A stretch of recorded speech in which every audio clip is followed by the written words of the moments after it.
बहुत easy chapter जो कि है सेकंड चैप्टर आज हम लोग शुरू करने वाले हैं और जल्दी ही एंड भी कर देंगे। और इसकी पहले आज हम लोग इंट्रोडक्शन करेंगे। इंट्रोडक्शन में मेनली यही बताया गया है कि जो मेसोपोटामिया है इसका मतलब है ग्रीक वर्ड है ये, जिसमें मैसोस का मतलब है मिडल और पोटामस का मतलब है रिवर। मिडल रिवर मतलब जो कि लैंड है, जो कि इफ्रेट्स, जिसको हिंदी में फरात बोलते हैं। मैं बेसिकली इसको इफ्रेट्स ही प्रोनाउंस करती हूँ। और टिग्रिस रिवर, इफ्रेट्स और टिग्रिस रिवर के बीच का पार्ट है जो कि अब इराक में है मेनली। और इस चैप्टर में मेनली हमने मेसोपोटामिया ही पढ़ना है। इसका हर चैप्टर कंसेप्ट मेसोपोटामिया से ही रिलेटेड है। एंड जो मेसोपोटामिया है वो अपनी सिविलाइजेशन के इसीलिए फेमस है क्योंकि इसकी प्रॉस्पेरिटी बहुत ज़्यादा है। सिटी लाइफ पहले डेवलप हुई थी यहाँ पे। वॉल्यूमिनस रिच लिटरेचर है यहाँ का। मैथमेटिक्स यहाँ पर बहुत ज़्यादा है। एस्ट्रोनॉमी बहुत ज़्यादा है। और इसका राइटिंग सिस्टम, राइटिंग यहाँ पे बहुत पहले डेवलप हो चुकी थी।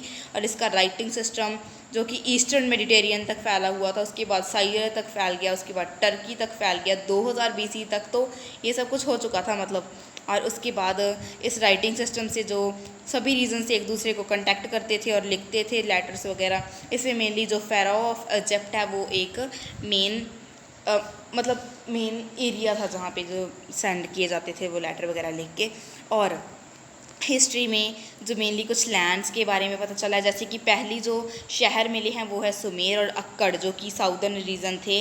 और उसके बाद 2000 साल BCE में बेबीलोन एक सिटी बन गया और उसके एरिया को हम लोग बेबीलोनिया कहने लगे, जो कि एक साउदर्न रीजन था और साउथ ही सुमेर एंड अक्कड़ थे। Okay. And after that 1100 BCE में क्या हुआ, जो असेरियंस थे वो नॉर्थ में आ गए और उसका एरिया कौन सा बन गया, असेरिया। और ये सब तो 3 रीजन्स के बारे में पढ़ा, Sumer Akkad, Babylonia and Assyria. And after that Sumeria language, जो फर्स्ट लैंग्वेज थी वो थी सुमेरियन। एंड जो उसके बाद आई वो थी अकेडियन। और जो अकेडियन थी वो अलेक्जेंडर के टाइम तक चली गई, मतलब चलती रही। और उसके बाद अरेमिक आई, अरेमिक के बाद हैब्रू आई। और हैब्रू जो अभी भी इराक के कुछ पार्ट्स में मेनली बोली जाती है।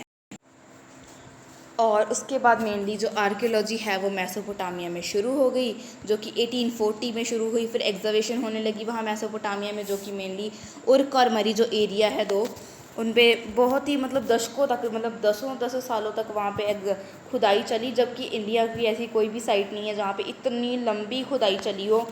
और जब उन्होंने मेसोपोटामिया को एग्जावेट किया, खुदाई की, तो उन्हें building, statues, ornaments, grooves, tools, seals और यहाँ तक कि रिटन टैबलेट्स भी मिले, रिटन डॉक्यूमेंट्स। एंड मेनली जो मेसोपोटामिया था वो यूरोपियंस के लिए बहुत ज़्यादा इम्पॉर्टेंट था। क्यों? क्योंकि जो ओल्ड टेस्टामेंट है उसके फर्स्ट पार्ट में इसका जिक्र किया गया है मेसोपोटामिया, जिसमें जो book of genesis of old testament है इसमें एक शिमार नाम की जगह का जिक्र किया गया है, जो कि मेनली सुमेर है जिसका मतलब, और वो की एक ब्रिक बिल्ट सिटी है। और जो ट्रैवलर्स और स्कॉलर्स है वो मेनली मेसोपोटामिया को जानना चाहते थे और उसके जो ओल्ड टेस्टामेंट का में जो लिखा गया है उसको लिटरली प्रूव करना चाहते थे कि हाँ ये एग्जिस्ट करता है। और इसीलिए जो मिड 19th सेंचुरी में लोग बहुत ज़्यादा एक्साइटेड हो गए इसके लिए।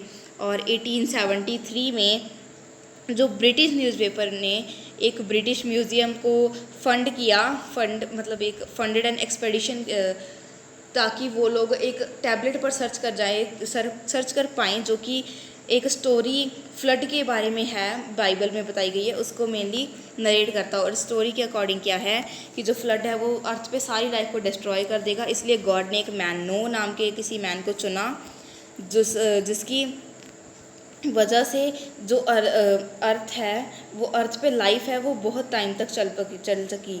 और उसमें मेनली बताया गया कि नो नाम के आदमी ने एक बहुत बड़ी बोट बनाई और उसके हर स्पीसीज़ के एक एक पेयर को वहाँ पे रख लिया बोट पे। और वहाँ पे जिसको उन्होंने रखा वो बच गए।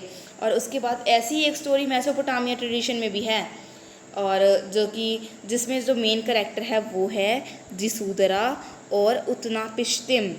और जब उन्होंने जो मतलब सर्च करनी शुरू की तो 1960 तक उन्हें पता चल गया कि जो ओल्ड टेस्टामेंट की स्टोरी है वो लिटरली ट्रू नहीं है, बाकी सिर्फ कुछ मेमोरीज़ हैं, और इसीलिए वो सिर्फ एक मेमोरीज़ की तरह उन्होंने लिखा है, थोड़ी थोड़ी मेमोरीज़ कलेक्ट करके, बाकी उसमें कुछ सच नहीं है मेनली।